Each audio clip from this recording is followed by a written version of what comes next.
Bu, selamat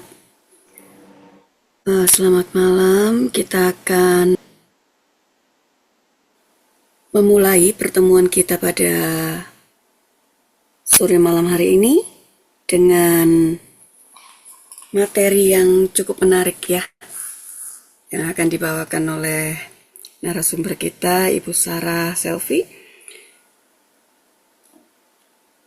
mengenai konseling anak. Nah, mari kita membuka terlebih dahulu pertemuan kita di dalam doa sebelum kita menerima pembelajaran kita pada malam hari ini. Saya boleh minta untuk Ibu Mary Batam bisa membuka di dalam doa? Mari kita berdoa. Bapa kami yang baik, kami bersyukur Tuhan, Engkau sungguh baik dalam hidup kami. Terima kasih Tuhan untuk terus memimpin kami, menuntun kami, melindungi kami sampai saat ini. Kami bersyukur Tuhan mempunyai Allah yang luar biasa seperti Engkau. Terima kasih juga Tuhan, Kau mengumpulkan kami di Zoom ini Tuhan, untuk mengikuti pelajaran yang diberikan oleh Ibu Sarah. Kiranya pelajaran ini Tuhan menjadi berkat bagi kami, sehingga kami juga dapat menjadi berkat. Terima kasih Tuhan Yesus untuk kesempatan-kesempatan yang Kau berikan kepada kami. Kiranya Tuhan Kau juga memberkati segala apa yang kami dapatkan. Tuhan, kiranya Engkau juga memberikan hal-hal yang terbaik bagi kami juga dalam pembelajaran ini. Tuhan, kiranya Engkau yang melindungi, Engkau juga yang memberikan hikmat kepada kami, juga kepada Ibu Sarah yang memberi pelajarannya. Terima kasih Tuhan untuk kesempatan ini. Kami siap menerima pelajaran dalam nama Tuhan Yesus. Haleluya. Amin. Terima kasih Bu Mary. Baik, saya persilahkan waktu dan tempat buat Ibu Sarah untuk bisa memulai pada pembelajaran pada malam hari ini. Silakan Bu. Oke, baik. Selamat malam, Shalom ya. Sudah ada 16 di ruangan ini bersama dengan saya. Bapak Ibu, kalau boleh saya tanya, siapa di sini yang sempat belajar dan masuk di kelas saya dengan topik inner child? Boleh raise hand yang sempat mendengar pembelajaran tentang inner child Saya mendengar, Bu. di BBCO ya? Ya, betul, ya. Oke, cuman Pak Encu aja, yang lain belum ya? Dengar Bu. Oh, siapa itu? Bu Magdalena ya? Oke, berarti 2, yang lain belum ya? Berarti saya tidak akan membahas terlalu banyak, tapi saya akan mengulang sedikit karena kita akan bicara mengenai konseling anak ya. Apa yang saya mau bacakan sebelumnya adalah seperti ini.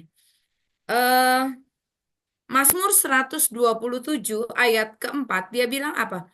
Seperti anak-anak panah di tangan pahlawan, demikianlah anak-anak pada masa muda. Ya, jadi saya ulang sekali lagi, seperti anak-anak panah di tangan pahlawan, demikianlah anak-anak pada masa muda. Jadi, anak-anak ini betul-betul seperti anak panah yang Tuhan percayakan kepada kita semua, dan itu harus kita pergunakan sebaik-baiknya supaya anak panah itu menjadi tajam, anak panah itu menjadi bukan hanya tajam, tapi tepat kepada sasaran. Artinya apa? Ketika anak-anak itu dia tidak bisa bergerak sendiri, anak-anak itu harus ada pahlawannya. Siapa pahlawannya yang memegang anak panah ini? Anak panah ini harus dipegang pahlawan. Yang jadi pahlawan adalah orang tua, guru sekolah minggu, papa mama, engkong, emak, itu adalah pahlawan. Ya, itu semua menjadi bagian di mana kita harus berkolaborasi supaya anak panah ini terasah dengan baik dan dia bisa meluncur tepat kepada apa yang harus jadi sasaran. Banyak orang memandang rendah terhadap anak-anak. Cetek cuman anak kecil.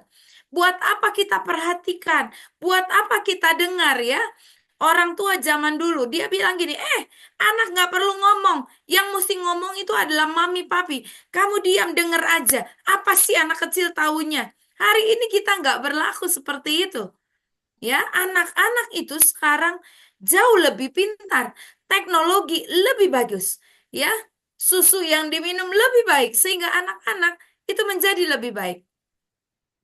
Saya punya anak Harel umur 12 tahun. Dia sekarang kelas 6 SD. Dulu karena kita nggak terlalu canggih gitu ya, bikin PowerPoint tuh masih jelek-jelek. Sekarang mulai beberapa minggu yang lalu, anak saya bilang gini, Mami, boleh dibantu untuk bikin PowerPoint, biar Harel aja yang bikin. Karena saya mau khotbah, ya 2 minggu yang lalu saya masuk rumah sakit. Terima kasih buat doanya. Mohon maaf saya hilang 1 sesi pada waktu itu ya. Saya udah usaha untuk pulang di hari itu, tapi badannya masih belum fit ya. Jadi padahal dokter bilang, Bu, ibu harus istirahat sampai hari Minggu. Saya bilang sama dokter saya, Dok, maaf banget. Saya harus pulang. Lo nggak bisa. Rapot ibu masih merah semua, hasil gula darah semua jelek sekali. Terus saya bilang, nggak bisa dok, saya harus pulang. Malam itu saya berdoa, Tuhan, hari Minggu saya khotbah 2 kali. Kalau saya nggak sembuh, siapa yang akan gantiin saya khotbah mendadak? Saya bilang gitu. Jadi akhirnya saya berdoa, Sabtu Sabtu pagi hasilnya jam 9 keluar. Puji Tuhan, rapotnya membaik ya, walaupun belum maksimal, tapi dokternya bilang ya sudah kamu pulang lah ya. Tapi lama, saya baru keluar itu sekitar jam 5 sore, pas jam 5 sampai rumah jam 7. Makanya saya nggak bisa ngajar di DT ya. Nah, saya pulang dengan kondisi yang sebenarnya masih lemes gitu ya. Jadi anak saya bilang begini, Mami mau bikin khotbah apa? Mami tulis kata-katanya, and then nanti saya yang bikin. Saya dalam hati yakin gak sih gitu ya? Trust me, dia bilang gitu ya. Mami tidur, besok pagi Mami tinggal koreksi materi PPT-nya. Saya surprise, dia gunakan Canva. Kalau saya biasa nggak pernah pakai Canva, dia bikin dan sangat indah. Hari Minggu pagi saya bangun, saya bisa melayani 2 kali ibadah bawa firman di gereja. Bayangin kalau saya masih harus ngetik lagi dengan kondisi yang lemes gitu ya. Jadi saya mulai melihat surprise sekali loh. Terus saya tanya sama dia, Harel, emang kamu di sekolah diajarin bikin PPT? Ya enggak lah, Mam, katanya. Belum lah belajar, masa mau bikin PowerPoint. Terus kamu belajar dari mana? Aku suka buka Canva dan saya tahu di Canva itu bisa bisa bikin PowerPoint. Hati saya bilang Tuhan, kadangkala saya memandang anak saya umur 12 tahun nggak tahu apa-apa. Ternyata dia seperti anak panah di tangan pahlawan. Dia mulai menolong pelayanan saya. Sekarang saya kalau udah mau khotbah, ya besok pagi saya khotbah, saya cuma bilang, nah besok pagi mami khotbah. Udah tinggal serahin dia yang cek. Saya udah nggak perlu lagi pusing. Bersyukur. Nah, makanya malam ini kita mau bicara tentang konseling anak. Kenapa? Karena kalau kita tidak care, tidak aware tentang anak-anak, kita akan menyesalinya. Beberapa, saya pernah bagikan Indonesia membutuhkan konseling. Tahun 2023 itu yang ngalamin kasus bunuh diri itu 1.260-an. Anda tahu di 2024, di bulan September itu sudah lebih dari 1.000 orang melakukan bunuh diri. Saya nggak tahu, mungkin beberapa orang sempat menyaksikan video Rafael ya, papanya Rafael yang dia minta maaf, kemudian dia mengklarifikasi kalau anaknya melakukan bunuh diri ya, dia seorang pendeta. Anda tahu di balik behind dari cerita Rafael jumping dari lantai 22 di kampusnya, nilai dia bagus. Papa mamanya dekat sebagai seorang pendeta. Kemudian dia masih sehari sebelum melakukan itu masih ada mesbah doa. Apa yang salah dengan seorang Rafael, Bapak Ibu? Ternyata Rafael 3 tahun sebelumnya itu pernah depresi. Ya, kemudian mama papanya mengira dia sembuh dari depresinya. Nah, pertanyaannya saya adalah kenapa dia bisa depresi? Ternyata selidik punya selidik. Ketika dia di sekolah, dia ngalamin yang namanya perundungan atau dibully. Zaman kita nggak ada bully membuli, setuju nggak? Atau mungkin orang nggak tahu ada gitu ya. Tapi ternyata ada kasus bully-membuli dan dia ternyata tabung emosinya tidak terlalu kuat ya. Saya pernah bagikan dalam dunia konseling kita harus menyadari bahwa setiap kita, Bapak Ibu di tempat ini, punya yang namanya tabung emosi. Ya, tabung emosi yang harus terisi dengan cinta yang penuh. Ketika dia mengalami masalah, ketika dia mengalami kebosanan, kepahitan, maka tabung cinta itulah yang akan dipakai sebagai kekuatan untuk menghadapi setiap masalah. Tapi masing-masing orang itu nggak bisa disamain. Kadang-kadang kita bisa bilang, nah anak yang lain nilainya bisa lebih bagus dari kamu. Kamu nggak cengeng. Kamu baru dapat 6 aja udah nangis-nangis. Kamu udah frustasi, kamu udah stres, kamu udah nggak masalah. Seringkali kita membandingkan anak kita dengan orang lain, cucu kita dengan orang lain. Padahal tadi saya bilang, tabung emosi anak-anak kita, bahkan tabung emosi kita pun tidak pernah sama antara satu dengan yang lain. Jadi don't compare hidup kita dengan orang lain. Don't compare anak kita dengan orang lain. Ya, dengan tetangga, dengan siapapun. Setiap orang itu punya ketahanan masing-masing. Nah, jadi seorang Rafael itu punya ngalamin sama depresi di masa lalu, punya kasus bullying di masa lalu. Ya, di Bandung terjadi hal yang sama. Ya, satu anak dari gereja yang besar melakukan gantung diri di jembatan penyeberangan. Heboh. Kenapa? Karena anak dari pelayan Tuhan. Kok bisa mama papanya pelayan Tuhan? Anaknya kok bunuh diri. Profesinya guru. Gara-gara putus cinta. Selidik. Ternyata bukan urusan putus cintanya. Jadi anak ini pernah dibully di sekolah pada waktu masa anak-anak. Dia menjadi anak yang terluka, dia menjadi anak yang tertolak, dia anak yang antisosial, dia takut dilukai lagi, sehingga pada akhirnya ketika dia dewasa, dia ketemu pacarnya, dia merasa hanya satu-satunya orang yang bisa mengerti dia adalah pacarnya. Dan ketika diputuskan oleh pacarnya, dia seperti layangan putus yang dia berpikir pilihan yang terbaik adalah mengakhiri hidupnya. Itu ya. Nah, jadi dan baru 2 hari yang lalu saya dapat IG lagi. Satu anak Chinese di Surabaya menjatuhkan diri juga dari lantai 21. Terus dia tinggalin surat dan dia bilang gini, Ma, Pa, Koko, maafin. Saya melakukannya karena saya sudah tidak tahan dengan hidup saya. Bayangkan kalau itu anak kita, apa yang kita akan lakukan? Nangis menjerit itu tidak mengubah keadaan. Yang terjadi tidak pernah kita bisa ubah. Masa lalu tidak pernah kita bisa ubah. Yang kita bisa ubah adalah masa depan. Oleh karena itu, ya kemarin malam saya ngajar di BBC perkataan yang sama. Ini waktunya kita waspada. Ini waktunya kita berjaga-jaga. Kita memulai dari apa yang bisa kita lakukan, kita lihat, kita layani anak-anak kita karena mereka sangat berharga. Ya, satu kali saya melayani anak skizofrenia. Anak ini gila. Anaknya baru umur 15 tahun.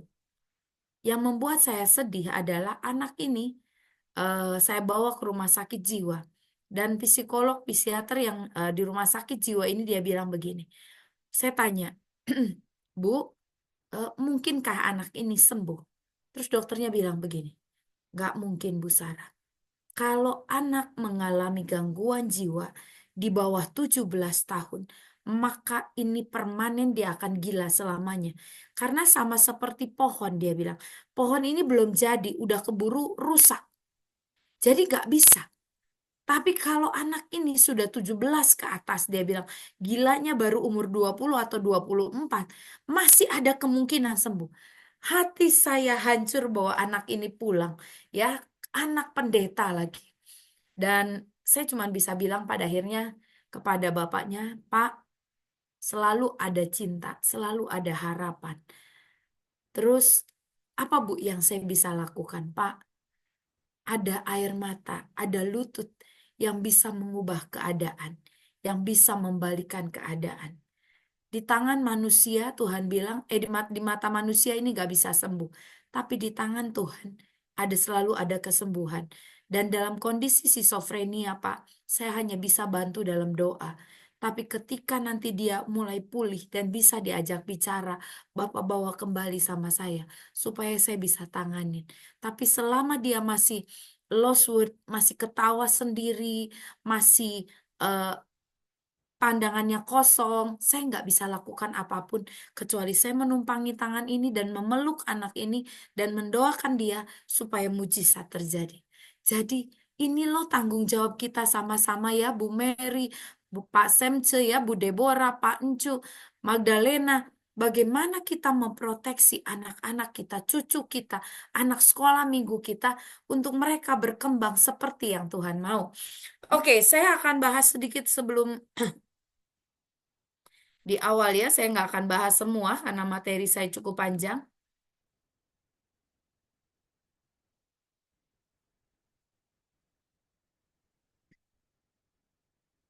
Ya, kenapa ini harus kita bereskan ya? Saya sempat bahas yang kemarin, saya akan ulang sedikit lagi. Inner child ya. Jadi ini adalah kepribadian seseorang yang sudah dewasa tapi masih membawa childish, sifat dari anak-anak di mana mereka mengalami trauma, di mana mereka mengalami peristiwa-peristiwa yang tidak enak sehingga mereka bawa sampai ke dewasa.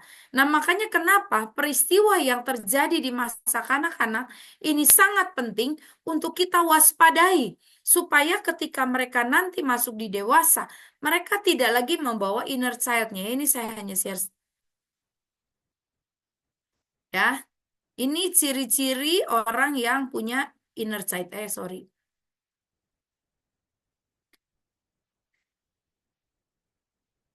Oke. Ya, 10 tanda-tanda yang memiliki inner child yang eh, terluka katanya ya. Kesulitan untuk berkata tidak ya. Kemudian tidak pernah berani menghadapi konflik. Kemudian cenderung menimbun barang dan kesulitan melepaskannya ya.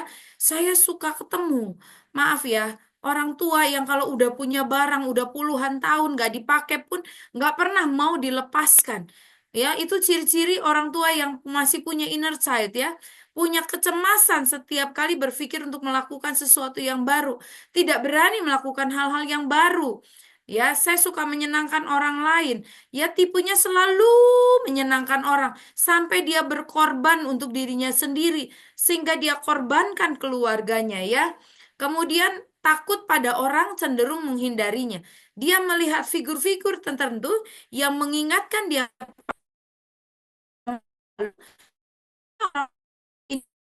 itu tidak pernah berani menghadapinya. Kemudian takut kalau terdalam saya adalah tinggalin, nggak berani ditinggalin. Terus dia tidak mudah percaya sama semua orang, bahkan dia tidak percaya pada dirinya sendiri.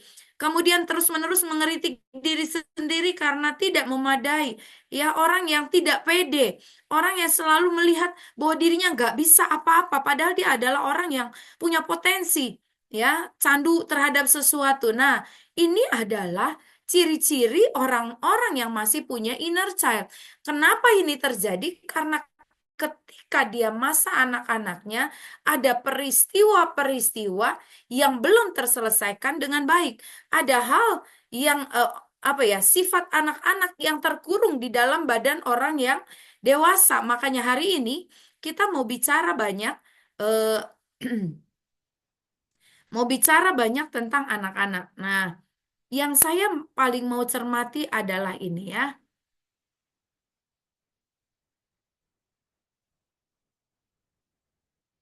Bentar.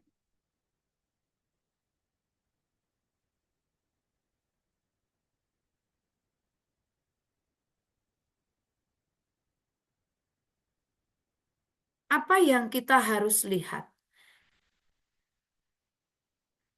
Kita harus melihat anak-anak ini seperti Tuhan melihat bahwa anak ini diciptakan spesial. Anak-anak itu diciptakan dengan karunia sendiri ya. Ada banyak multiple intelligence yang Tuhan kasih kepada anak-anak kita, kepada cucu-cucu kita. Jadi ada yang multiple intelligence-nya adalah verbal. Anak yang jago banget dalam hal berbicara. Ada yang multiple intelligence-nya adalah motorik. Ngomong nggak pinter, tapi motoriknya, gerakannya hebat. Yang biasanya dia ini akan jadi atlet ya, karena dia motorik. Ada yang multiple intelligence-nya adalah seni. Dia sangat-sangat suka nyanyi, kemampuan musiknya jago ya. Ada yang multiple intelligence-nya itu selain seni, kemudian juga matematika ya, kalkulasinya jago banget.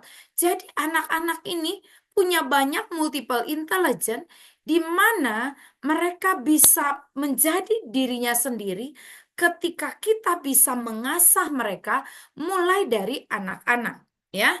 Ada cerita yang menarik di sekolah kita itu. Sekarang ini semua pembelajaran harus dikuasai.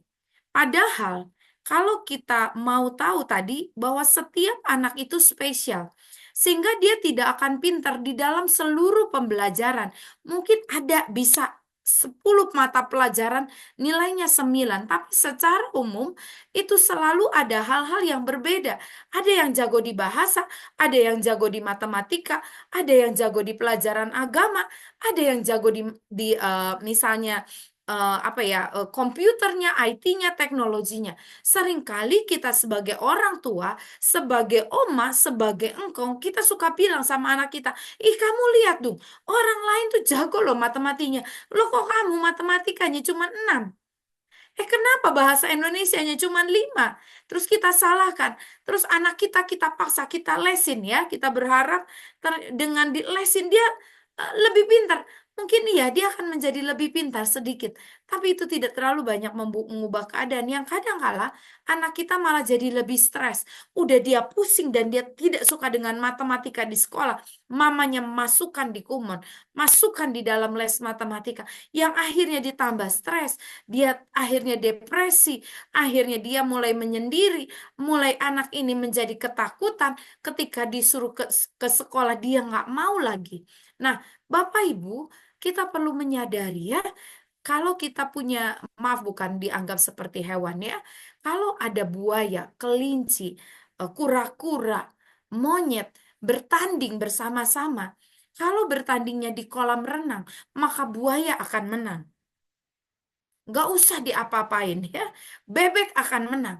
Tapi kalau lomba memanjat, maka yang pasti menang adalah monyet. Ya, kalau kita bicara ketahanan, kura-kura itu 1000 sampai 100 tahun masih hidup. Jadi dia badannya tahan, gak cepet pilek, gak cepet batuk. Kalau saya kasih ilustrasi. Seperti itulah anak-anak kita. Tekanan yang terlalu kuat, yang terjadi di luar lingkungan keluarga, mungkin terjadi di keluarga, tuntutan yang terlalu besar, tuntutan di luar di sekolah, itu seringkali membuat anak kita menjadi stres, membuat anak kita menjadi depresi, membuat anak kita hidup di dalam kecemasan dan ketakutan. Nah, apa yang perlu kita amati sebagai orang tua? Kita perlu waspada kalau mulai ada isu signal-signal kesehatan yang perlu kita waspadai bahwa ada sesuatu yang tidak beres yang sedang terjadi dengan anak kita. Ya, yang pertama adalah berperilaku tidak seperti biasanya. Ya, kita perlu melihat perubahan-perubahan yang terjadi.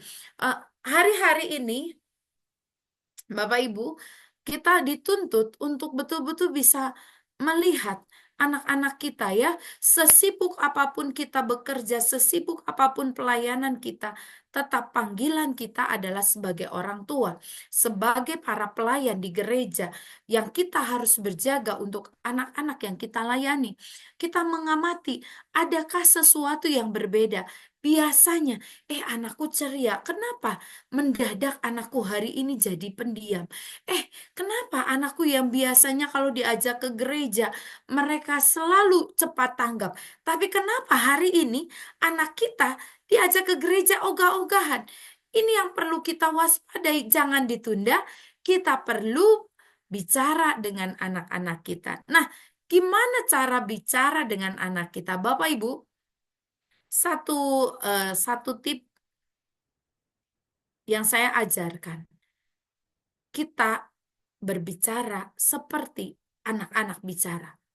Kalau kita bicara dengan pola orang tua, anak kita nggak ngerti apa sih mami ini ngomong apa sih, ya. Jadi selalu saya ajarin seorang ibu atau seorang ayah atau seorang pelayan Tuhan, kalau bicara sama anak itu tidak boleh dalam posisi berdiri. Bapak Ibu harus jongkok. Ketika Bapak Ibu jongkok dengan posisi yang sama, itu Bapak Ibu sedang menunjukkan bahwa kamu dan saya sama. Ya, kita tidak sedang menunjukkan otoritas. Gua papimu, kamu anakku. Enggak begitu. Ya, kalau sedang positioning itu ketika kita mendisiplinkan, oke. Tapi ketika kita mau bicara dari hati ke hati, maka kita harus turun, kita yang harus menurunkan diri, kita duduk sejajar, jongkok, dan kita bilang, "Nak, kenapa kamu nangis? Mau cerita sama mami?" Kalau dia masih menangis, kita tunggu sampai dia selesai. Mami tunggu kamu sampai selesai menangis. Ya, jangan langsung, diam ya. Mami bilang, diam ya. Jangan lagi nangis. Kalau nangis mami tabok. Ya, itu udah nggak berlaku. Dulu papi saya selalu mengajarkan itu sama kami anaknya. Kalau kamu nangis, papi hajar ya. Dan benar kami dihajar. Sehingga dari situ saya nggak pernah berani nangis di depan mami papi. Ya, tempat saya menangis itu di balik pintu kamar mandi dan di balik bantal. Tapi gara-gara itu seumur-umur sampai saya tua, saya sulit buat nangis. Tapi ketika Tuhan memulihkan di konseling, hari ini saya jadi orang yang cengeng. Ya, yang gampang nangis, tapi saya bersyukur. Kenapa? Karena hari ini saya bisa merasakan perasaan orang lain. Kalau dulu saya ngelihat orang lain nangis, saya bilang gini, "Ih, cengeng banget. Kayak hidup itu cuman segitu-gitunya. Baru nggak punya duit nangis. Baru ditinggal pacar aja nangis." Jadi orang paling sebel kalau ketemu saya. Si Sarah itu kayak muka tembok, dia bilang. Diajak ngomong nggak ngerti perasaan. Ya iya, saya nggak ngerti. Ya, jadi ayo, ya tundukkan. Terus yang kedua, prioritaskan mereka. Seberapa banyak mama-mama kalau lagi masak, semangat kan? Wah, lagi motong daging, ya lagi masak. Terus anaknya datang, "Ma, Ma, aku mau ada yang diomongin." Seberapa banyak ibu-ibu sambil teriak gini, "Mama lagi masak, gak lihat Mama lagi masak." Nah, ya, itu satu kesalahan besar. Mungkin di pikirannya orang tua termasuk saya mikir gini, kan gue lagi masak, ini kan masaknya juga buat suami sama anak gitu loh. Kan salah ya, kalau nggak nanti gosong. Padahal yang benar, ketika kita menganggap mereka adalah yang penting, maka yang Bapak Ibu harus lakukan apa? Kalau ibu-ibu lagi masak, matiin dulu. Terus jongkok, terus kita bilang, "Nak, apa yang urgent? Mesti mami bantu." "Mami, ini aku cari mainan gak ketemu mami." Terus kita akan bilang, "Nah, mami lagi masak buat kamu. Boleh nggak mami masak dulu sampai selesai, nanti mami bantu cari. Atau nanti mami temenin kamu mandi." Agree? Bapak-bapak, kalau lagi baca koran, dulu ya kalau papi saya baca koran, nobody can touch gitu ya. Kalau papi lagi baca koran itu adalah area teritorial yang nggak boleh diganggu ya. Jadi kalau kami mau mau selendotan sama papi, terus papi sana, papi lagi baca." Ya, orang tua lagi sibuk mengerjakan sesuatu, terus anaknya datang, cucunya datang, "Kong, aku mau main ini, Kong, temenin." Terus kita dengan santai, "Bentar, Kong, urusannya banyak, nanti dulu ya."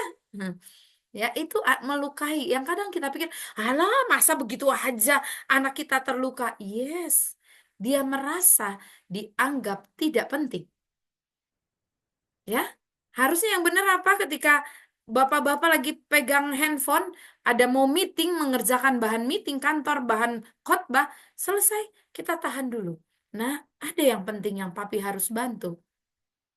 "Oh, papi, ini aku urgent. Ini ada PR matematika, aku nggak bisa kerjain." Pilihan di tangan kita. Kalau tidak terlalu urgent, oke nak, papi temenin kamu belajar dulu. Tapi kalau misalnya dia bilang, "Enggak papi, aku pengen main bola." Terus kita bilang, "Oke, sebentar ya. kasih papi 10 menit untuk bisa selesaiin tugas papi dulu.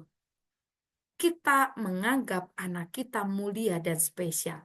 Itu yang kita harus tanamkan. Kemarin saya ngajar 5 bahasa cinta. Saya belajar bahwa anak-anak yang kita ini adalah keberhargaan. Ya, bagaimana dia merasa itu menjadi sesuatu yang berharga. Seringkali kita sebagai orang tua merasa diri kita benar, merasa gengsi untuk kita minta maaf. Padahal kata maaf, kata terima kasih itu juga dibutuhkan anak-anak kita. Ya, kalau zaman saya iyalah, papi nggak pernah minta maaf ya sudahlah. Hari itu nggak apa-apa, tapi hari ini kita nggak bisa lagi dengan pola zaman kita. Kita perlu merubah pola seberapa besar kita berani menyatakan kata maaf. Maaf ya nak, papi salah. Ya, kemarin 2 hari yang lalu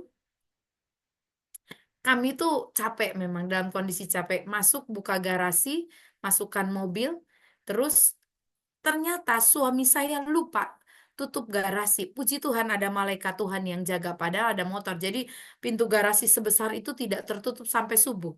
Kebetulan jam 5 saya harus ke Jakarta, jadi jam 5 subuh diantar suami ke kereta api. Begitu kami mau mundur, mau buka gerbang, kami bingung karena gerbangnya sudah terbuka lebar. Jadi suami saya langsung begini, ini ya, gitu ya, Harel, nggak tutup, nggak tutup garasi. Terus anak saya diem. Terus saya ingat anak saya nggak ikut bareng mobil pulang karena dia udah duluan diantar. Jadi akhirnya saya bilang sama anak saya udah mulai nggak enak mukanya ya karena di eh, ditegasin papi seperti itu. Saya bilang sama suami saya, Harel nggak tutup gerbang saya karena dia sudah di rumah duluan.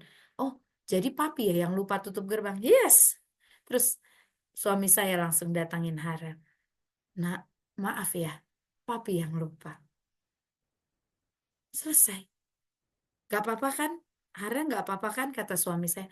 Nggak apa-apa, papi. Des, hal yang kecil dalam kehidupan kita seringkali itu menjadi hal yang besar ketika mereka menjadi dewasa. Apa yang ditiru dari hidup kita? Perkataan kita, tingkah laku kita itu menjadi sebuah gambaran yang mereka akan tiru sampai mereka dewasa ya. Jadi ayo para mama, para papa, para engkong, opah ya, pelayan Tuhan berubah hari ini untuk kita bisa menempatkan anak-anak kita secara spesial, mendidik dengan mereka dengan benar. Pertanyaan saya, bolehkah kita memukul anak kita? Boleh jawab di chat. Bolehkah kita memukul anak di bawah usia 17 tahun? Boleh dijawab? Kalau anak kita nakal banget, udah diomongin nggak bisa. Oke, Pak Philip bilang tidak. Halo, Shalom, Ibu. Ya, salam. Ya, mohon izin. Saya kira untuk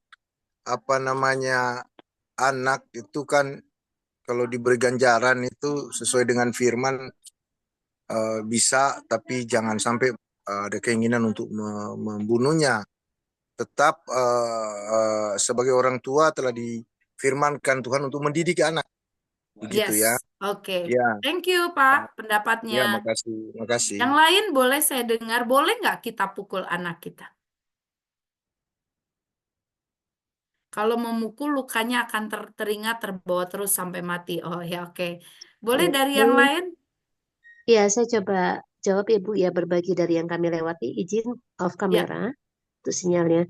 Bu Selvi, kalau yang pernah saya dan suami lewatin, itu kami punya kesepakatan dengan anak-anak sampai batas usia 12 sih waktu itu ya.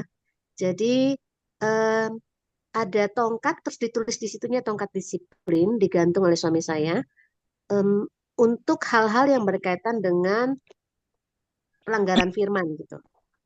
Nah, jadi kami misalnya kalau udah sampaikan nih, tetaplah berdoa, tapi waktu diajak berdoa banyak alasan gitu ya. Padahal kita doa pagi sama-sama. Nah, kita tanya, tadi kenapa kok nggak mau doa bersama gitu kan? Misalnya itu asik main gitu. Nah, itu disepakati. Boleh ngadep ke tembok, terus dipukul, tapi bagiannya hanya kalau di bahasa Batak Karonya itu Buta-buta itu pantat, Bu, karena itu kan Pantat, ya. membal. Yes. Jadi tidak boleh di tangan, di anggota tubuh lain dengan sembarangan. Dan itu pun ditanyain ke dia. Nah, kalau tadi tidak taat untuk berdoa bersama, mau pukulnya 1 kali apa 2 kali nih di pantat gitu. Nah, biasanya anak-anak pilih sedikit mungkin. 1 gitu ya.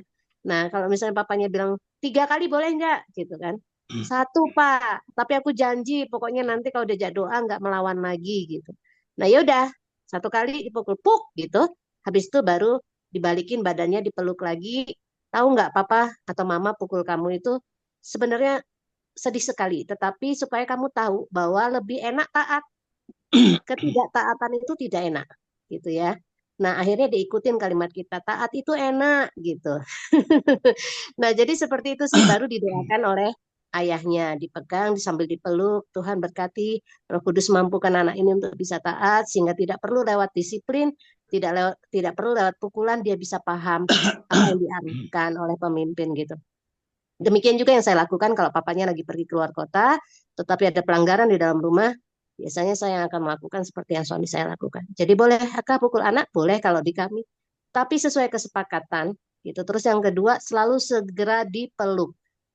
Yang ketiga selalu diakhiri dengan doa dan ciuman Oke. lalu diajak makan. Nah, kalau di atas 12 tahun kami tidak lakukan, Bu. Kami Ya. lakukan disiplin dalam bentuk bukan pukulan, tapi pengurangan fasilitas mungkin ya, misalnya uang jajan apa-apa gitu ya. Atau tugas-tugas praktis, tulis-tulisan 100 kali nulis bahwa saya rajin baca Alkitab, saya akan rajin baca Alkitab, nah gitu kalau untuk pendisiplinan di atas 12 tahun. Makasih, Bu. Terima kasih. Jawabannya luar biasa. Masih ada Pak Wawan. Monggo Pak Wawan. Shalom, Shalom. Bu Tera. Kalau saya pribadi, ini saya pribadi ya, nggak nyinggung orang lain. Mukul anak itu dengan alasan apapun jangan, tidak boleh. Saya pernah mukul anak saya yang gede, waktu 9 tahun, hanya melakukan kesalahan gimana, saya pakai kertas koran, pakai koran gitu ya, pukul pantatnya. Dia ingat sampai sekarang udah umur 42 tahun. Kalau ngobrol sama saya gimana, tuh si papi dulu mukul saya, segala macam. Itu diingat terus tuh. Jadi dia sampai ngomong ke saya, anak saya sampai ngomong, Pih, tolong ya, anak saya jadi cucu saya. Apapun, kalau sampai nakalnya gimana pun, jangan dipukul, dibelai aja, diomongin aja. Jadi saya ingat, sampai hari ini saya ingat, kalau anak saya atau cucu saya gimana nakalnya pun saya bawa, saya pangku, saya ajak main. Kenapa tadi gitu? Kenapa gimana? Ya diberi gambaran lah. Jadi si anaknya itu, ya tadi si itu gini sih, si itu gitu. Ya nanti engkong ya kasih tahu ya, kamu nggak boleh nakal lagi. Dengan penuh lembut diomongin dengan baik-baik, anaknya tidak akan melakukan lagi. Daripada dipukul, itu anak saya udah 42 tahun ingat sampai hari ini. Dipukul waktu umur 9 tahun. Dan saya waktu udah pukul pun 2-3 hari sampai seminggu, saya nyeselnya minta ampun. Saya bujuk dia, beliin mainan, jalan-jalan. Itu tidak bisa menebus. Dia tetap ingat, kenapa saya dipukul? Padahal kesalahannya itu tidak fatal gitu ya. Nah, jadi ini saya pribadi, orang lain sih nggak jadi masalah. Jadi pesan saya sih, kalau bisa, anak itu dinasehati, bukan dipukul. Karena kalau Oke. dipukul, itu betul-betul membuat dia itu trauma kepada orang tuanya. Dan akhirnya bukannya takut, bukannya hormat, mereka takut. Nah, saya ajarkan anak sekarang itu adalah supaya dia hormat ke saya, nggak usah takut, bisa bicara apa adanya. Pesan saya terakhir, anak saya tiga-tiganya sampai hari ini udah umur yang gede, apapun yang dia lakukan atau main atau pacaran segala macam, pasti lapor ke ibunya, pasti cerita. Mi tadi saya gini. Nah itu hasil dari apa? Anak tidak membuat takut kepada orang tua, tapi menghormati orang tua. Demikian Bu Sarah. Terima kasih. Oke, thank you Pak. Ya, boleh atau tidaknya kita memukul anak kalau berpijak kepada firman Tuhan, memang betul di firman Tuhan bilang hajarlah anak kita supaya dia tidak mati katanya. Dan itu pun bagiannya hanya di pantat. Tapi saya tidak menyikapi di situ. Poin yang pertama, pada saat kita mendidik anak-anak kita di dalam kebenaran, yang pertama adalah pastikan di dalam setiap rumah tangga ada aturan yang jelas yang ditegakkan sesuai dengan usia anak-anak kita. Kenapa? Karena orang Indonesia itu jarang menerapkan aturan di dalam rumah. Ya, biasanya aturan yang dibuat itu hanya verbal, tidak pernah ada tertulis ya. Di rumah semua anak harus tidur jam 9. Itu omongannya papi mami gitu ya, tapi tidak pernah ada tulisan yang benar-benar tertulis bahwa semua di sini harus tidur jam 9, misal gitu ya. Tidak boleh menggunakan gadget lebih dari 3 jam. Seringkali mami papi itu cuman bisa mencereweti. Kamu ya udah main handphone 4 jam, gak berhenti-berhenti gitu ya. Kamu tuh matanya tambah rusak. Nah, yang ada seperti itu. Nah, kenapa saya ingin membagikan malam ini? Supaya betul anak-anak kita tidak terluka.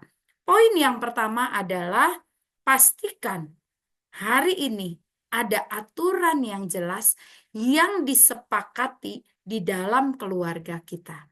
Disepakati. Bu, kalau anak di bawah 5 tahun kan belum mengerti apa-apa. Betul. Kalau di bawah 5 tahun kita belum bisa mendidiknya secara jelas karena dia masih dalam masa pertumbuhan. Tapi kita mulai bilang, nak, kalau misalnya kamu melakukan ini, ayo berdiri di dinding ya. Ingat ya, kalau besok tantrum nangis lagi di mall, papi izinin kamu berdiri, nggak ada. Itu masih bisa begitu. Tapi ketika anak 5 sampai 12 tahun, terus apalagi yang menarik? Selalu membuat kesepakatan dan hukumannya ditetapkan bersama. Jadi, kalau misalnya saya punya anak Harel, saya buat kesepakatan. Nah, minggu ini minggu ujian.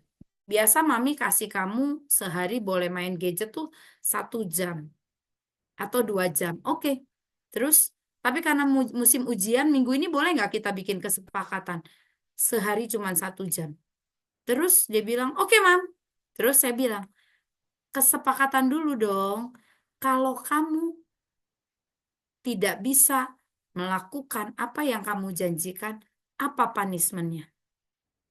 Terus dia bilang, gini mam, kalau aku tetap pegang gadget lebih dari 1 jam, hari Sabtu aku nggak main ke rumahnya siapa temennya gitu, misalnya ke rumah Nexius. Oke, deal ya. Kalau kamu sampai melanggar, hukumannya ini. Jadi selalu ada punishment itu ada yang ditetapkan bersama. Jadi kita yang nanya dia gitu. Jadi dia ketika dia melanggar, ya walaupun kadang-kadang dia juga ini, mi please mi, I'm sorry mi, aku nggak sengaja mi please jangan dilakukan. Terus saya bilang no, itu kan udah kesepakatan supaya besok-besok ketika kita membuat lagi kesepakatan, kamu tahu ini baik buat kamu. Ya, jadi ada aturan yang jelas, ada hukuman yang ditetapkan bersama. Dan selalu saya ajarin adalah stick and carrot. Stick itu tongkat dan ada carrot. Tapi kalau dia berhasil melewati masa 1 minggu itu dengan semua perjanjian, saya kasih sesuatu. Nak, mami seneng. Seminggu ini kamu bisa menepati janjimu, kamu nggak main handphone lebih dari 1 jam. Saya kasih reward, saya beliin sesuatu yang dia suka. Jadi udah berbeda polanya ya. Jadi harus ada stick and carrot, dan carrotnya ini carrotnya ini sticknya ini kita tetapkan bareng-bareng. Jadi ini yang kita harus ajarkan. Kenapa? Sekali lagi ya, saya cukup sedih ketika saya di Pekanbaru, kemudian saya melayani anak-anak sekolah minggu saya. Terus saya sempat nanya sama mereka, nah di sini boleh angkat tangan siapa yang suka dipukul papi maminya. Sebagian besar mereka angkat tangan. Terus saya tanya, apa yang kalian rasain ketika dipukul papi? Ada yang bilang marah, benci, ada yang marah sedih, nggak bisa lupa, nggak bisa tidur. Waduh, ternyata pukulan itu menyakitkan buat anak-anak. Saya setuju dengan Pak Philip bilang tadi, bahwa pukulan itu membekas umur hidupnya. Ya, sampai akhirnya kita doain satu-satu anak itu, mengajarkan mereka pengampunan ya. Jadi ayo perlakukan anak kita dengan cara seperti yang Tuhan mau ya. Saya lanjut lagi. Waduh, hari ini pendek banget ya. Saya coba.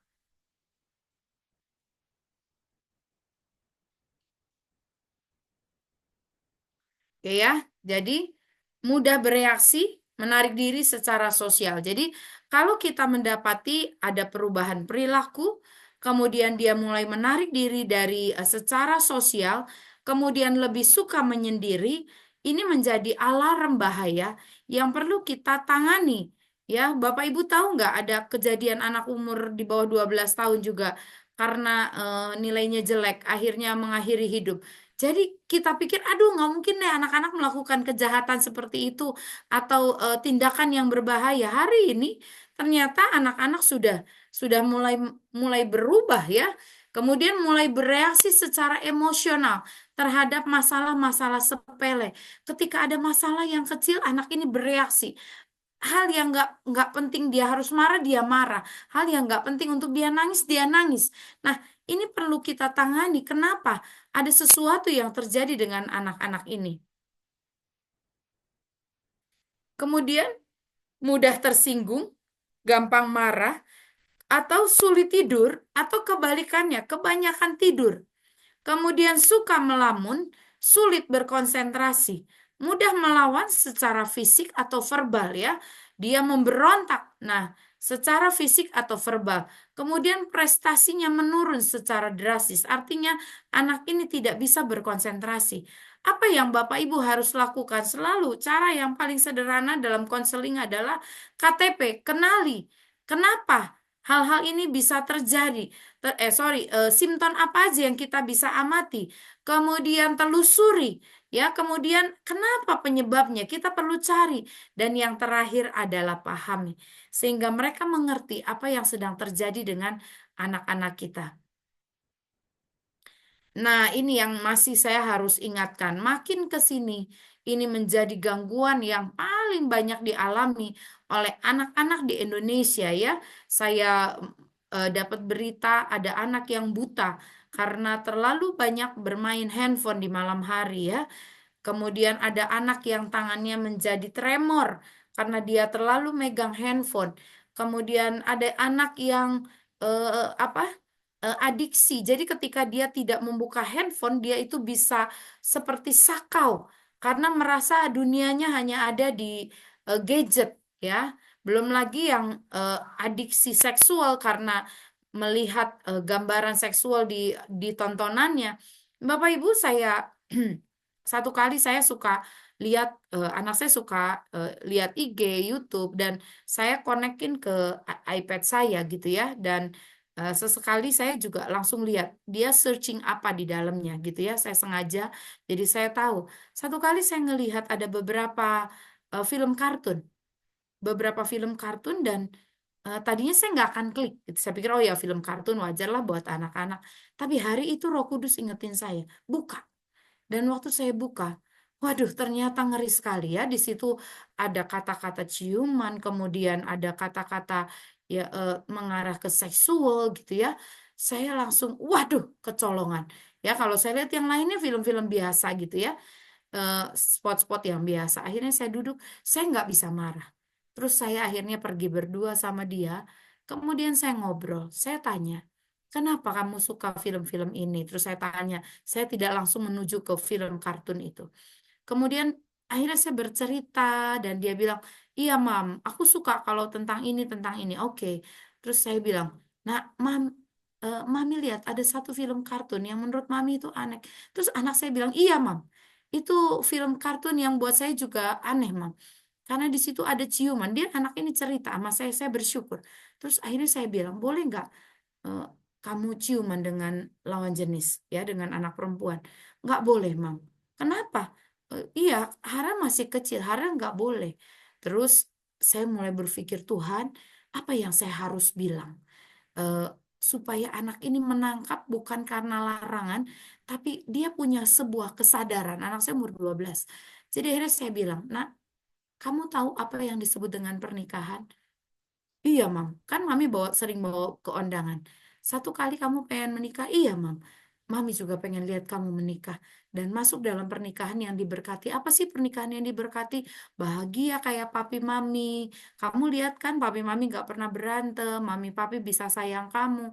Papi Mami bisa selalu eh, ngertiin kamu. Iya, Mam. Ara juga mau kayak gitu. Terus saya bilang, tahu nggak? Pernikahan itu satu cirinya adalah ciuman yang pertama. Oh ya, Mam. Jadi kalau gitu aku nggak boleh cium mami. Boleh. Cium papi boleh, tapi nggak boleh cium pacar kamu. Ya. Jadi, oh gitu ya, Mam. Oke. Boleh nggak mami minta kamu nggak lihat lagi film yang seperti itu? Oke, Mam. Deal. Kalau kamu nonton lagi apa yang mami warning sama Harel. Harel nggak main gadget 1 minggu. Deal? Deal. Dan hari itu saya mulai searching lagi, saya liatin apa yang dia tonton, dia tidak lihat lagi. Jadi sekali lagi saya bersyukur kita punya Roh Kudus yang memampukan kita, yang mengingatkan kita alarm-alarm bahaya yang sedang terjadi buat anak-anak kita, cucu-cucu kita ya. Jadi adiksi itu adalah gangguan penggunaan zat atau gangguan perilaku yang menjadi sangat sulit untuk mengendalikannya ya. Adiksi ini bisa gadget, adiksi ini bisa makanan tertentu, adiksi ini bisa permainan tertentu. Pokoknya segala sesuatu yang membuat anak kita sulit mengendalikannya, itulah yang disebut dengan adiksi. Dan itu berdampak negatif ya, yang disebut dengan internet gaming disorder. Jadi yang sekarang paling banyak menjadi masalah adalah ini, internet gaming disorder, kemudian juga bully ya, perundungan itu menjadi problem terbesar yang sedang dihadapi oleh anak-anak kita. Ya. Nah, ketika dia teradiksi, mengganggu kehidupan sehari-hari, ya sehingga dia tidak bergaul, hubungan interpersonalnya terganggu, pekerjaannya menjadi buruk ya, dan banyak hal yang membuat ini berubah. Ternyata 86% dewasa muda, 65% dewasa itu pun juga terikat kepada games ya. Dan itu diperkirakan hari ini itu semakin meningkat ya. Pertanyaan yang paling gampang buat kita semua. Mana kita lebih takut? Ketinggalan dompet atau ketinggalan handphone? Ya, saya berharap jawaban Bapak Ibu lebih takut ketinggalan dompet. Ya, tapi kalau sekarang orang lebih takut ketinggalan handphone, termasuk saya. Ya, karena kalau ketinggalan handphone, saya udah nggak pernah bawa uang cash, semua ada di handphone. Mau bayar pakai QRIS gitu ya. Terus seberapa banyak kita yang sudah malas bawa Alkitab ke gereja, dan itu menjadi contoh buat anak kita. Saya bilang sama Harel, nak bawa ke gereja bawa Alkitab. Terus anak saya bilang gini, mami juga kadang bawa kadang enggak. Aduh, saya bertobat. Jadi sekarang saya bawa Alkitab lagi. Padahal ketika kita dengar firman, ketika kita itu terganggu, ada WhatsApp masuk ya yang bersamaan dengan kita scroll firman Tuhan. Ya, kita waktunya mengajarkan, menjadi contoh buat anak kita. Ada yang lebih berharga dari handphone kita, ada Alkitab gitu ya. Seberapa sering kita buka Alkitab di depan anak kita, dan seberapa sering kita buka handphone kita di depan anak kita, cucu kita. Nah, ini menjadi persoalan.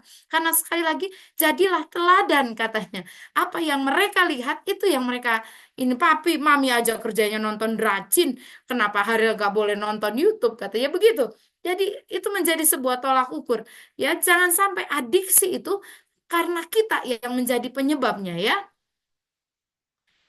Saya bersyukur, saya kadang-kadang melihat seperti ini. Tetangga rumah sebelah saya, itu rumahnya sangat sederhana. Bapak Ibu, tahu apa yang mereka lakukan? Mereka buka pengajian setiap hari. Mulai dari jam 2 sampai jam 6 sore. Itu banyak sekali anak-anak kampung yang mereka ikut pengajian di situ. Saya sedih, saya bilang sama guru sekolah minggu, kalian tahu nggak?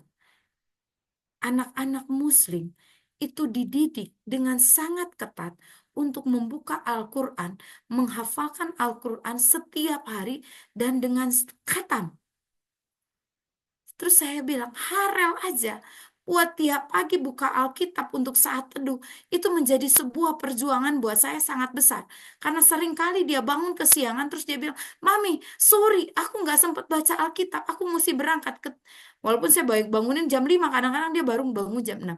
Saya malu, saya bilang, Tuhan, kekristenan hari ini sedang menurun. Kenapa? Karena kita tidak memastikan anak-anak kita dididik sesuai dengan kebenaran firman Tuhan. Kita tidak mendidik anak kita untuk mencintai kebenaran firman Tuhan. Kita melakukan pembiaran itu kepada anak-anak kita. Kita hanya memastikan mereka datang ke sekolah minggu, mereka datang ke ibadah di hari Minggu, yes. Tapi tiap hari Ya, mereka tidak menjalani kekristenan itu sendiri. Terus saya kebetulan punya mbak di rumah. Saya tanya, Mbak, anakmu ikut pengajian di sebelah? Iya, Bu, anak saya harus ikut. Terus setiap hari, iya Bu, setiap hari. Mereka akan ikut pengajian sampai jam 6. Terus mereka bisa nonton itu lebih dari jam 6. Sesudah sholat jam 6 sampai jam 7, mereka akan sholat di jam 7 malam. Hati saya, aduh Tuhan, mereka melakukan itu dengan setia, dengan komitmen, dengan ketegasan. Terus saya bilang, emang anaknya nggak protes tiap hari kudu pengajian baca Al-Quran? Ya, namanya anak-anak Bu, kadang-kadang mau, kadang-kadang enggak. Tapi kami udah nggak ada alasan. Pokoknya kalian nggak ikut baca Al-Quran, kalian nggak dapat uang jajan buat besok. Mereka berani tegas. Kenapa anak-anak Tuhan hari-hari ini nggak berani tegas kepada anak-anak kita, kepada guru, kepada anak sekolah minggu? Sehingga pendidikan mereka, mereka lebih banyak dididik oleh gadget. Mereka dididik oleh multimedia, dididik oleh IG, Facebook, TikTok. Mereka lebih mengagumi orang-orang tokoh-tokoh di TikTok dibandingkan di dalam Alkitab gitu ya. Beberapa hari yang lalu aktor Korea paling ganteng, paling mahal meninggal bunuh diri ya. Saya nggak tahu namanya siapa, Song Jae Krim gitu ya. Seberapa anak-anak cewek di sekolahnya Harel itu tergila-gila dengan opa-opa Korea. Dan ujungnya mereka bunuh diri gitu loh. Kenapa mereka tidak mengagumi yang namanya Elia? Mereka tidak mengagumi lagi Maria, tidak lagi mengagumi eh, tokoh-tokoh di dalam Alkitab seperti sebuah hero, seperti sebuah cerita yang menarik gitu loh. Ini yang harus dilakukan kita semua. Ini menjadi PR kita semua untuk mengembalikan anak-anak kita kepada Alkitab, mencintai Alkitab. Ya, sekarang ada banyak film animasi Alkitab, tapi balik lagi, ketika saya kasih sama Harel gitu ya, eh, animasi, terus dia bilang, oke, Mam. Tapi after that dia tidak exciting. Dia lebih suka dengan yang lain. Nah, tugas kita lah sama-sama hari ini untuk kita bisa mengembalikan anak kita kembali kepada Alkitabnya. Kebenaran firman Tuhan itu menjadi kesukaan. Firman Tuhan itu menjadi jalan penuntun dia gitu ya. Nah, saya bersyukur suami saya tuh mengajarkan Haril untuk belajar kebenaran firman Tuhan dengan cara yang sederhana. Jadi di kami itu ada yang namanya password. Kalau dia minta handphone, biasa handphone kita pegang, Mami mau main games, oke. Papinya langsung bilang password, Mazmur 23. Kalau dia tidak hafal satu pasal itu, selama dia ada yang salah, handphone yang nggak dikasih. Ya, nanti udah selesai Mazmur 23, Mazmur 1. Ya, kemarin sekarang kita lagi ngajarin lagi yang lain. Jadi ada password yang harus dia ingat untuk menjadi dasar sebelum dia buka gadget. Walaupun tetap ada hal-hal yang tidak pas, tapi kami berdoa supaya anak kami terdidik sesuai dengan kebenaran firman Tuhan. Saya kira sampai di situ dulu materinya saya. Saya karena udah jam 7:05, saya kasih dulu untuk Bapak Ibu yang mau bertanya. Kalau masih ada waktu, saya nanti lanjutkan materinya. Silakan. Saya kembalikan kepada moderator. Baik, terima kasih Bu Sarah. Bapak Ibu silahkan. Bapak Ibu diberikan waktu untuk bertanya. Apa yang tadi sudah dipaparkan oleh Ibu Sarah. Mari silahkan. Ini ada Ibu Kartika, Bu Sarah. Silakan Bu. Silakan Bu Kartika. Ya, terima kasih Bu untuk kesempatannya bertanya. Ya, saya mau bertanya soal ini. Ibu Sarah, bolehkah menolong kalau kita berhadapan dengan konseling di sekolah minggu, atau bahkan juga ada yang urusannya dengan orang tuanya gitu, kadang-kadang dia seperti NPD gitu kalau teman menyampaikan gitu. Saya perhatikan gejalanya memang ke sana. Nah, mungkin pertanyaannya adalah, pernahkah Ibu berhadapan dengan kasus konseling untuk anak yang narsistik ya Bu ya, NPD? Terus bagaimana cara kita menolong, karena orang tuanya juga sepertinya kan perlu kita periksa ya Bu, apakah ini memang hanya dari anak ini aja atau orang tuanya juga. Jadi pertanyaan pertama, bagaimana menghadapi anak yang narsistik atau NPD. Yang kedua, Bu, NPD ini sebenarnya latar belakangnya gimana Bu, dan apakah masih bisa sembuh? Ya, terima kasih Bu. Oke. Pertanyaan yang terakhir saya jawab dulu ya. NPD ini di tangan Tuhan pasti sembuh.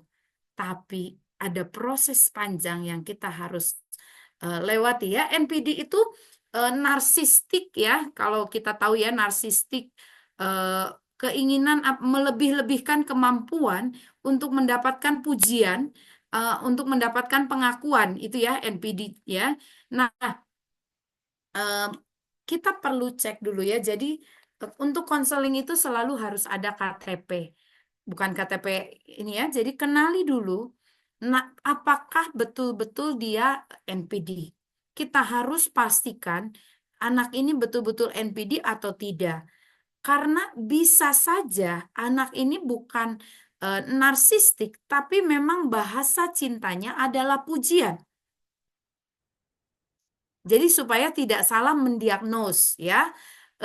Untuk yang bahasa cintanya pujian, pas pula anak ini dibesarkan di lingkungan keluarga yang tidak bisa mengisi eh, tabung cintanya, sehingga ketika dia di sekolah, dia berulah. Kenapa? Karena dia berasa di rumah dia tidak bisa mendapatkan cinta, di rumah dia tidak merasa dicintai, sehingga ketika dia di sekolah dia berharap dicintai, dia berharap mendapatkan pujian, dia berharap mendapatkan perhatian dari teman-temannya. Nah, itu yang pertama. Jadi kenalin dulu betul-betul dia karena pengen pujian saja atau sudah mengarah ke yang narsistik tadi dan mulai mengganggu banyak orang. Yang kedua adalah selalu dalam proses konseling itu kita harus mendapatkan yang namanya pohon keluarga.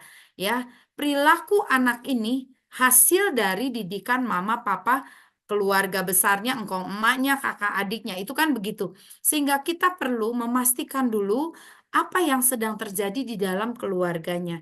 Saya kalau melayani konseling anak, saya suka betul saya bermain dengan anak-anak. Konseling anak-anak itu lebih kepada bermain. Ya, biasanya di ruangan anak ini bisa bermain. Kemudian saya biasanya menggunakan kartunya yang menarik seperti ini ya, independen, gambar kucing, gambar monyet, dan dia bisa melihat dari kartu ini, sorry ya agak susah ini karena blur ya, gitu ya. Nah, adaptable sehingga dia boleh pilih gambarnya. Saya bilang, ayo nak, hari ini kita cerita-cerita ya, cuman cerita-cerita aja. Ayo kamu pilih dari gambar itu apa yang gambar yang paling kamu sukai. Terus dia pilih, kemudian boleh nggak cerita? Eh, Boleh nggak cerita kenapa kamu pilih gambar itu? Silakan Pak Sukimto. Maaf ya kalau Sabtu banyak ibadah. Oke, dia akan cerita. Nah, setelah itu saya mulai bikin analisanya dan saya akan bilang saya akan ketemu orang tuanya. Terus kalau orang tuanya bilang, "Ah, Bu, saya nggak mau dikonseling." Biasanya saya minta kepada gurunya gitu ya untuk mendampingi dan memastikan kalau dia mau anaknya berubah, mami papinya harus ikut konseling. Karena buat saya kita tidak bisa menangani sendirian. Ya kasihan anak ini, kita butuh support, kita butuh kolaborasi sama-sama antara guru sekolah minggu, guru di sekolah, orang tuanya. Jadi Bu Kartika, tadi yang saya bilang, libatkan dulu, kemudian amati dulu sampai kita tahu benar nggak dia ini NPD.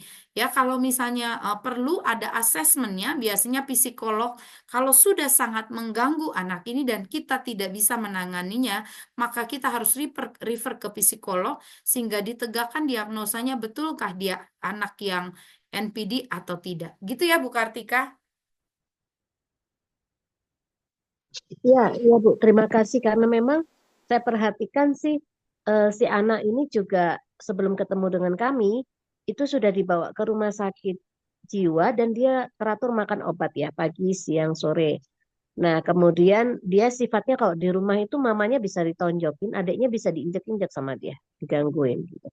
Dan pernah sekali waktu tiba setelah 3 tahun berobat itu, sebelum ketemu kami sekali lagi, dia bilang ada gambar salib gitu, dia bilang turunin itu, turunin gitu, karena gambar salib itu buat aku kepanasan, itu yang membuat aku opname gitu. Padahal dia opnamenya mungkin karena kecapean, terus sudah itu hujan, terus drop kesehatannya.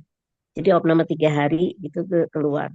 Nah saya sih memang waktu mempelajarinya, benar kayak Ibu sampaikan, itu Tuhan Yesus bisa sembuhkan, cuma karena ngelihat mamanya mau kerjasama, papanya tidak, dan si anak ini benci banget dengan papanya, Papanya. akhirnya dengan papanya dia benci banget, dan mamanya masih bisalah terbuka gitu ya, walaupun nanti kalau lagi emosional mamanya juga dihajar sama dia. Nah, waktu kami datang, kami peluk, kemudian dia panggil saya Inang Besti, terus papa mamanya juga heran kok masih bisa masuk kita gereja untuk jadi sahabat buat anak ini.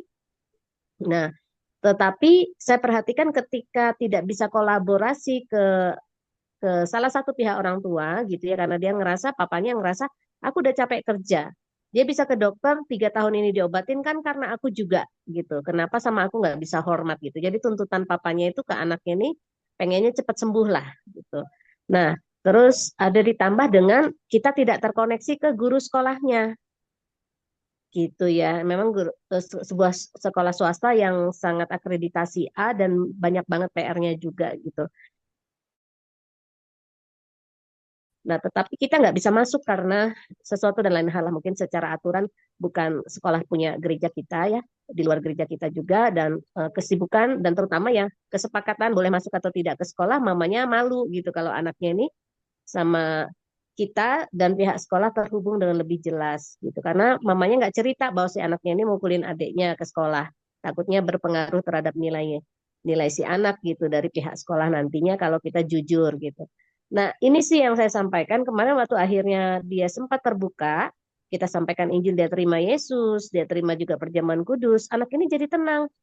Bahkan sampai berhenti makan obat dari dokter sakit jiwa. Tetapi ketika 1 hari entah ada apa gitu di dalam keluarga ini, dia masalah lagi, dia berantem, dia maki-maki papanya, gitu ya. Terus dia marah sama mamanya karena mamanya bilang, jangan gitu nak, nggak boleh sama papa kayak gitu. Wah, dianggap mamanya itu ngebelain papanya. Jadi betul-betul lah itu sampai seluruh anggota rumah dimusuhin sama dia dan dia melakukan kekerasan. Nah, termasuk entah ilusi atau tidak, mamanya sempat cerita, saya tidak sebut nama ya Bu ya untuk melindungi keluarga ini, tapi mamanya sempat cerita bahwa si anak ini kalau papanya nggak marah, dia berusaha deket, disalamin atau ditepuk pundak pun, pernah cerita anak ini ke mamanya seolah-olah dia merasa papanya itu memperlakukan pelecehan seksual gitu. Padahal menurut mamanya papanya nggak pernah pelecehan seksual gitu kan. Nah saya juga sama suami nanya ke bapaknya, Pak, anak ini merasa risih dengan bapak. Apakah pernah dia salah paham atau bapak memeluk dia tanpa permisi dulu gitu ya? Mungkin ulang tahun atau apa gimana gitu. Ya bapaknya bilang, ah itu ada-ada aja halusinasi anak itu. Memang anak kurang ajar gitu. Nah itu yang membuat saya akhirnya melihatnya, Tuhan, ini gimana cara nolonginnya sih? Mana keluarga ini sebenarnya juga anggota jemaat dari gereja tetangga, yang juga akhirnya mereka sepakat pindah ke gereja kita, baru bergabung dia ke gereja kita, karena bukan kami tarik-tarik, karena di gereja lama dia, dengan kondisi anaknya yang bisa ngamuk tiba-tiba di sekolah minggu, guru di sana sama ada majelis gerejanya ngusulin dibawa ke dokter. Terus orang tuanya bilang sudah dibawa ke dokter kok. Kalau gitu dibawa ke dukun. Nah gitu bisa bayangin nggak ada gereja yang mengusulkan untuk dibawa ke dukun. Nah karena mereka itu masih punya radar secara hati lah. Wah kalau gereja aja mengusulkan ke dukun lebih baik cari gereja lain. Maka dia pindah ke tempat kami. Tetapi di tempat kami pun sejujurnya karena tidak terbuka secara kolaborasi yang tadi Ibu Sarah sampaikan, sore ini saya jadi evaluasi, oh mungkin ini ya makanya agak lambat atau naik turun tidak stabil, bagaimana kuasa Tuhan itu bisa menembus masuk ke anak ini. Kalau enggak ciri-ciri sembuhnya itu kemarin sempat terjadi Bu, 1 bulanan itu benar-benar bagus banget sampai dia bisa semangat ke sekolah lagi, sampai akhirnya dia masuk naik tingkat kelas itu dia bisa masuk dan tidak jadi putus sekolah. Itu sampai terjadi segitu kuasa darah Yesus itu tadi.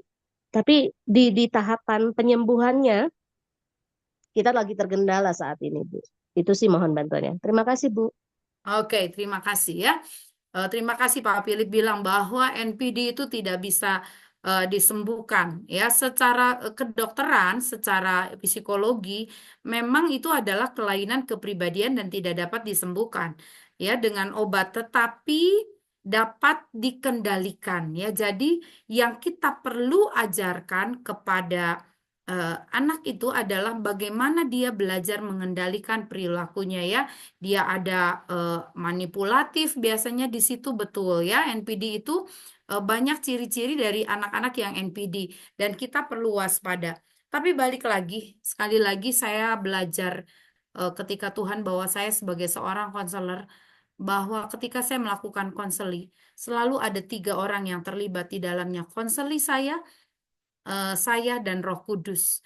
Balik lagi saya selalu bilang, kadang-kadang saya pun di ruang konseling, Tuhan, apalagi yang saya harus bisa tolong untuk orang yang di depan saya gitu ya. Eh, tapi saya belajar, Tuhan, ketika manusia diharapkan gak bisa nolong, biarlah Roh Kudus yang menolong ya. Saya mau cerita, saya pernah bagikan di kelas BBCO. Satu kali ada satu anak skizofrenia di Pekanbaru. Eh, dan ini sulit untuk sembuh karena bapaknya juga skizofrenia. Jadi ini turunan. Terus dia murid sekolah minggu saya. Dan mamanya selalu datang bawa anaknya ya, namanya Suhut. Jadi dia udah umurnya waktu itu dibawa ke sekolah minggu udah 10, tapi ya karena skizofrenia, ya udah deh pokoknya sesuka-sukanya dia di sekolah minggu. Terus mamanya cuman bilang, "Bu, anak saya udah dibawa ke rumah sakit jiwa, udah dikasih obat, tapi yang nggak bisa karena papanya juga sama kayak dia gitu." Dan itu saya tanya, "Bapaknya di mana?" Ya di rumah juga. Jadi saya di rumah mengurus 2 orang yang ODGJ, dia bilang begitu. Terus eh, oke Bu, ya udah setiap minggu ibu bawa anak ibu ke sekolah minggu ya. Saya bilang, saya cerita seperti biasa. Kadang dia duduk dengerin saya, kadang dia lari-lari. Yang saya cuma bisa lakukan adalah setiap selesai sekolah minggu saya peluk anak ini. Terus saya doain, Tuhan, saya nggak tahu kapan dia akan sembuh. Selesai. Terus saya bilang sama ibunya, Bu, boleh nggak setiap kali ibu pulang ke rumah, selalu ibu bilang sama Suhut, Suhut, nak, kamu anak Tuhan Yesus, kamu anak yang pintar. Terus kalau boleh tiap malam doain, ya. Kalau pakai ada minyak urapan, urapin kepalanya. Di luar batas itu, ayo kita berjuang dengan doa dan puasa, saya bilang. Sudah waktu itu dan saya pindah ke Bandung. Satu kali saya balik ke Pekanbaru, itu sudah berarti si Suhutnya sudah dewasa. Saya ketemu ibu ini dan saya tanya, Bu, gimana kabarnya Suhut? Terus dia bilang, Bu, si Suhut sekarang udah beda, Bu. Udah sembuh dia, Bu. Inang, saya bilang gitu kan. Sembuh sekali enggak. Tapi Suhut udah bisa diajak ngomong. Suhut udah bisa mandi sendiri pakai baju. Dia sekarang sudah bisa kerja. Walaupun kerjanya yang enggak susah-susah di tempat cucian motor. Tapi dia bisa kerjain itu setiap hari dan bosnya suka sama dia. Saya nangis. Saya bilang, Tuhan, manusia bisa bilang ini sebuah kegagalan. Tapi rancangan Tuhan nggak pernah gagal. Kedokteran boleh bilang dia nggak sembuh. Tapi satu kali saya bisa lihat Suhut yang ODGJ, yang nggak bisa ngomong, yang nggak bisa ngapa-ngapain. Hari ini dia bisa kerja, dia bisa menghasilkan uang. Dan ibu itu dia bilang, makasih ya Bu. Cuman ibu yang masih bilang sama saya, anak saya masih bisa sembuh. Dan mujizat selalu ada gitu ya. Terima kasih Pak Philip untuk semua ininya ya. Tapi balik lagi, yuk kita kembalikan semuanya kepada Tuhan. Saya belajar psikologi, saya belajar konseling. Tapi di atas semuanya ada kedaulatan Tuhan yang menolong kita untuk menolong banyak anak-anak di sekitar kita. Oke, ada lagi di sudah 7.20 saya kembalikan ke Bu Iya, Magdalena. terima Bu kasih. Magdalena. Bu siapa tadi? Iya, betul, Bu. Ya, Bapak Ibu, apakah masih ada pertanyaan? Mungkin satu penanya lagi, silahkan.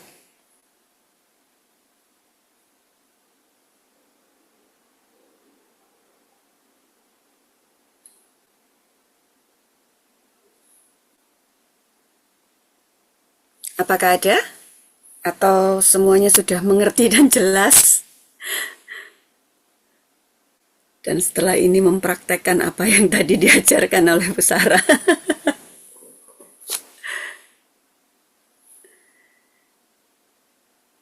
Ya, kelihatannya sudah tidak ada yang bertanya, Ibu. Mungkin Oke. ada, iya. Mungkin Bu Sarah ada closing statement? Eh, Balik lagi ya, saya senang dengan ayat yang di awal. Seperti anak panah di tangan pahlawan, demikianlah anak-anak pada masa mudanya. Yuk, kita adalah pahlawannya Tuhan. Di tangan kita, dipercayakan anak-anak kita, dipercayakan cucu-cucu kita, dipercayakan anak-anak sekolah minggu kita. Biarlah di tangan kita mereka menjadi anak-anak yang luar biasa. Kita mendidik mereka sesuai dengan kebenaran firman Tuhan. Kita menanamkan kepada anak-anak kita roh takut akan Tuhan, cinta akan Tuhan, bangga akan firman Tuhan. Itu yang harus kita ajarkan setiap hari. Bukan seminggu sekali, tapi setiap hari. Di Keluaran, di Perjanjian Lama dia bilang, ajarkanlah ini berulang-ulang, berulang-ulang, dan berulang-ulang. Jadi mulai malam ini, saya rindu kita semua yang ada di tempat ini. Ayo, ajarkan kebenaran firman Tuhan itu berulang-ulang dan berulang-ulang. Dimulai dari siapa? Dari kita. Kalau kita cinta firman Tuhan, anak kita akan cinta firman Tuhan. Kalau kita suka berdoa, kita suka menyembah Tuhan, kita suka melayani Tuhan, maka anak-anak yang kita layani itu akan meniru apa yang kita lakukan setiap hari. Jadilah teladan dalam segala hal, dalam perkataan, dalam kesetiaan, dalam kesucian. Itu yang Tuhan mau. Amin. Terima kasih Bu Sarah buat closing statementnya yang luar biasa. Mari kita semua mempersiapkan diri untuk benar-benar bisa menjadi teladan buat anak-anak kita. Baik Bapak Ibu, kita akan mengakhiri kelas pada malam hari ini. Apakah ada pengumuman, Bu Desi? Tidak ada, Bu. Baik, kita akan menutup kelas pada malam hari ini dengan doa. Saya boleh minta Pak Philip untuk menutup dalam doa, Pak? Mari kita berdoa, teman-teman. Puji syukur dan terima kasih Tuhan bahwasanya Engkau selalu baik kepada kami dan kami boleh diberikan kesempatan untuk dapat belajar dari Ibu Sarah yang mengenai tips-tips dan juga sesuatu yang berharga di dalam perilaku kehidupan kami ini. Tuhan begitu kompleksnya, tetapi kami percaya dengan firman-Mu, dengan pengasihan-Mu, dan kami boleh menerima berkat-Mu yang berlimpah untuk dapat menyelesaikan semua masalah yang ada dengan baik selama kami tetap berpegang pada Tuhan. Dan kami bersyukur karenanya. Kami masih boleh diberikan kesempatan untuk dapat mengikuti kelas-kelas yang ada dengan baik. Tuhan sertailah semua kami di sini yang pembelajar dan juga yang mengajar dan juga yang memfasilitasi. Tuhan berilah berkat supaya semuanya mendapat berkat dan juga nama-Mu boleh dipermuliakan Tuhan. Dan doa ini yang kami panjatkan dalam nama Tuhan Yesus kami telah berdoa. Amin. Amin. Selamat malam Bapak Ibu.